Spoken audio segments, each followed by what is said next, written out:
Bonjour à tous, on se retrouve pour un nouvel épisode de La Consulte et aujourd'hui je suis avec Davidson. Salut tout le monde, salut les filles.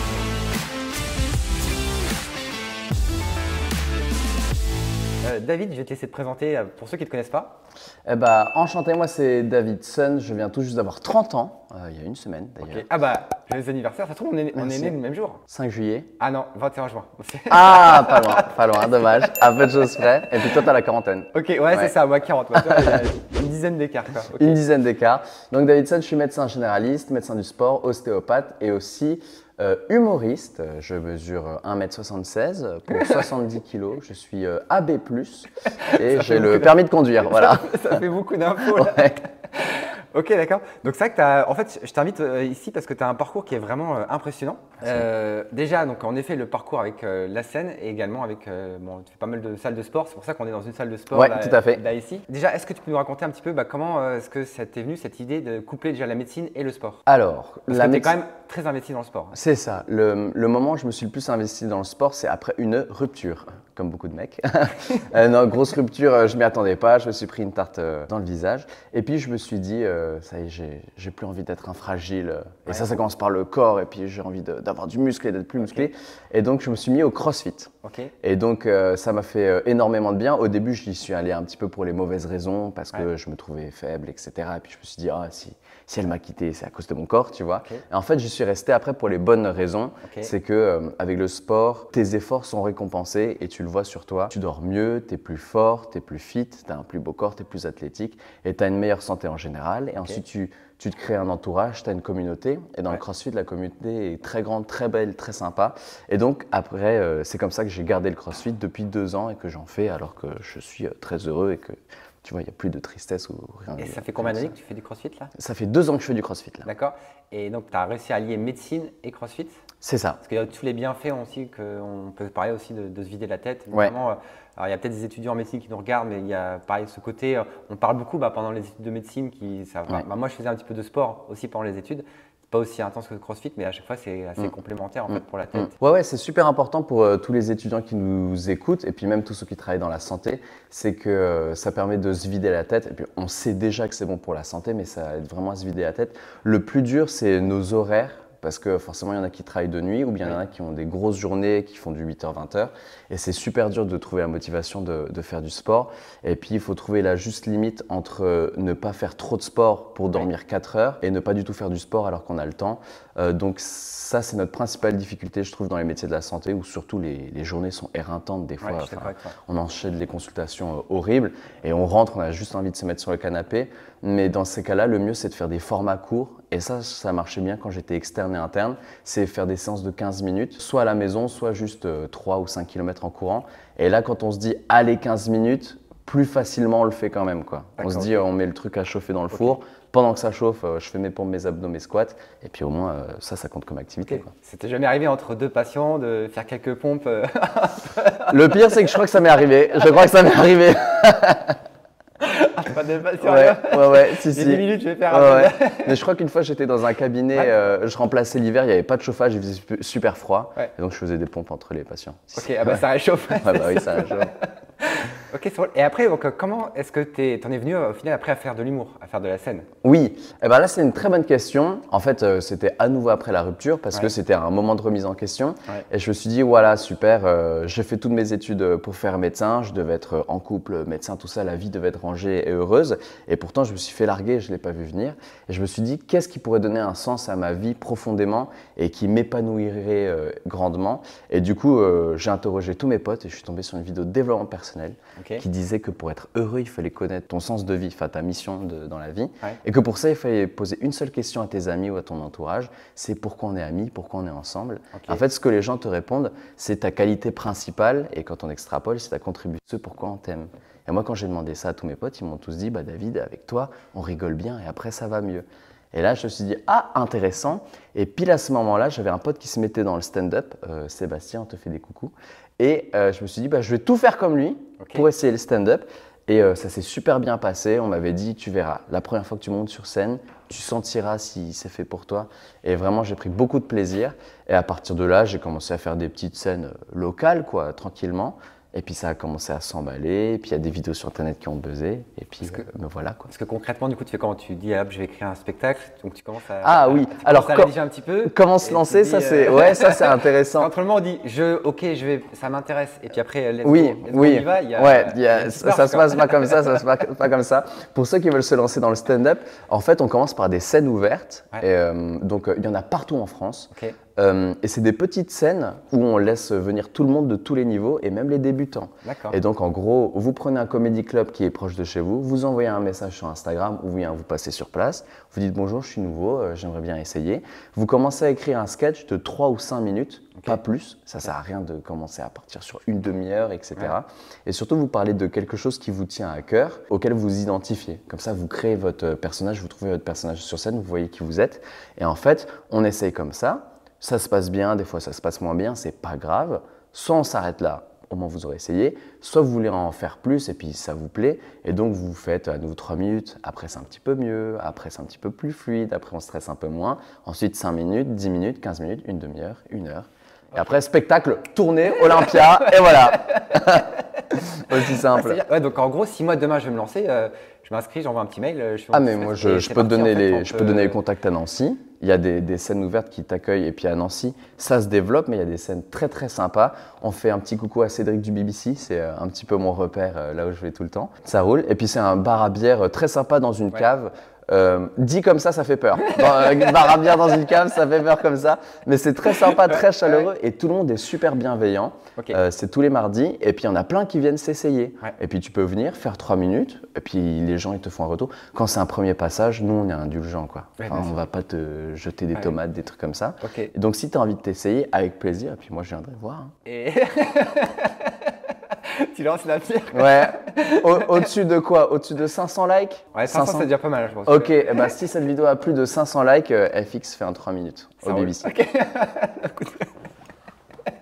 Ah, magnifique. Ouais, et donc au final, maintenant ça marche vachement bien pour toi. À un tel point que du coup maintenant tu commences à, quand je t'ai vu au téléphone, tu étais sur la route, tu commences à aller à droite, à gauche, à faire des scènes sur toute la France. Et donc lorsqu'on atteint ce stade-là, est-ce que déjà dans ta patientèle, il y a des gens qui commencent à te reconnaître? Ou est-ce que tu as eu au niveau de tes patients, des gens qui t'ont déjà interpellé, allez-y, faites-moi une petite blague, docteur, ou oui. Alors ça m'est pas arrivé. Moi, j'ai beaucoup de chance. Tous les patients qui me reconnaissent sont super respectueux et puis assez pudiques. Et puis il y a autant des adultes, mais aussi des enfants. C'est rigolo. Donc quand je viens voir des enfants, bon voilà, trauma du poignet, je leur dis, je les envoie à la radio, etc. Et à chaque fois quand je rentre dans le box, je vois que le gamin est mort de rire, tout rouge. Et puis sa maman lui dit. Et donc, il m'explique le cas, voilà, il est tombé en vélo, voilà, etc. Je les envoie à la radio et je leur dis à tout à l'heure. Et puis à chaque fois, la maman passe, elle dit il vous adore. Et tu vois, ça c'est mignon. Donc pour le moment, ça n'entrave pas du tout ma pratique. Et puis il y en a qui me reconnaissent dans la rue, des fois au cabinet, mais c'est toujours très cordial. C'est top. Franchement, tu n'as jamais été embêté? Non, pas embêté. Non, vraiment, les patients, ils sont adorables. C'est vrai que moi, ça m'arrive aussi de temps en temps aux urgences, parce que bon, les gens, ils viennent aux urgences, ils n'ont pas choisi de venir. Bah oui. Et puis des fois, ils tombent sur moi, ils me reconnaissent, mais c'est vrai qu'ils me le disent jamais aussi au début. Oui, c'est pas le contexte, quoi. C'est pas une séance de dédicace. Ça se passe bien également. Et au final, est-ce que maintenant, tu as vu que ça prend donc, beaucoup d'ampleur? Est-ce que tu te dis, est-ce que je vais arrêter d'être médecin et faire que ça? Ou est-ce que tu sais un peu comment tu te projettes C'est vrai que c'est une question que je me suis posée dès le départ. Et au début, je me suis dit, si je deviens une star du stand-up, j'arrête la médecine parce que c'est trop cool d'être une star et de vivre de ça. Et puis, c'est un métier difficile quand même, la médecine. Et ensuite, j'ai été rattrapé par mes années. Je me suis dit, est-ce que j'ai fait tout ça, toutes ces années pour rien? Et puis de deux, il faut quand même des médecins qui travaillent. Donc là, je me suis dit, il faut quand même que j'assume un petit peu mon devoir déontologique. Et puis ensuite, je me suis dit que c'est un métier quand même qui est beau, qui est important et qui nous garde les pieds sur terre, quoi. Et donc ça permet de m'ancrer, de voir qu'en fait, dans la vie de tous les jours, il y a des aléas, des fois tu tombes malade, des fois il y a des choses qui t'arrivent, tu n'as pas choisi. Et je pense que ça me permet d'être assez mature et de garder un bon état d'esprit et aussi de me dire le stand-up pour le moment ça se passe très bien. Si ça se passe moins bien, et c'est pas grave, j'ai toujours ma casquette de médecin et je serai pas frustré de redevenir médecin, quoi. En fait, c'est un métier que j'aime quand même. Et puis, est-ce que, du coup, ça t'est déjà arrivé d'avoir justement à dire, lorsque tu es en tournée, ou ah, bah tiens, est-ce que, docteur, vous pouvez me faire une ordonnance? Ou est-ce qu'on t'a déjà demandé comme ça? Ça m'est déjà arrivé. J'ai fait une fois une ordonnance dans des loges, je ne dirais pas pour qui, mais c'était très drôle.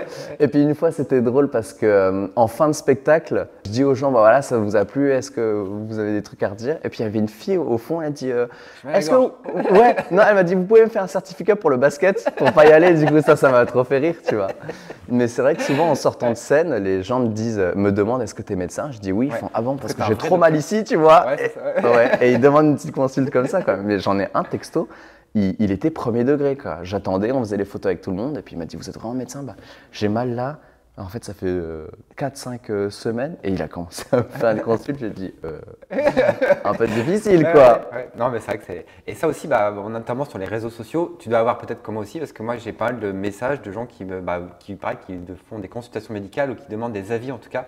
Donc c'est vrai que malheureusement, il faut bien un peu faire la différence des deux. Exactement. Ou avec les réseaux sociaux, au niveau médical, c'est pas du tout adapté pour faire des consultations, pour donner des avis, et qu'au final, on fait de l'éducation. Et ça permet de rebondir aussi sur un autre sujet. Est-ce que du coup, tu as une grosse communauté derrière toi? Est-ce que tu t'es déjà dit, j'ai besoin de faire passer des… Là, je mets ma casquette un petit peu pédagogue, mais de faire passer des messages sur les gestes de premier secours, le massage cardiaque. C'est très bien, on n'est pas très bien formé en France sur tout ça. Est-ce qu'à l'occasion, ou avec l'humour en tout cas, on sait que les messages pédagogiques passent bien avec l'humour aussi, de profiter un peu de ça pour faire passer un peu des messages? Ouais, c'est complètement une des thématiques que j'aborderai dans mon deuxième spectacle, le premier spectacle. Pas trop de spoil. Pas trop de spoil, d'accord. Un petit peu, mais c'est quelque chose que j'ai envie d'aborder de un, parce que si on arrive à rendre ça drôle, comme tu dis, le pouvoir de l'humour et de donner des informations qui peuvent être vitales, c'est super. Et puis de deux, parce que c'est important, juste de donner au moins les choses les plus importantes. Et puis ça donnera un intérêt à ma casquette de médecin sur scène. Mais oui, ça, je pense que c'est important de le faire. C'est important et ça peut être drôle, donc je le ferai. Ouais. Ok, cool, vraiment cool. Et est-ce que tu as une anecdote qui t'est déjà arrivée, justement, où tu as déjà eu à faire des gestes de premier secours ou des situations un peu d'urgence? Oui, et c'était pas sur scène, c'était à une séance de CrossFit. Pareil, je ne mentionnerai pas le patient, bien sûr.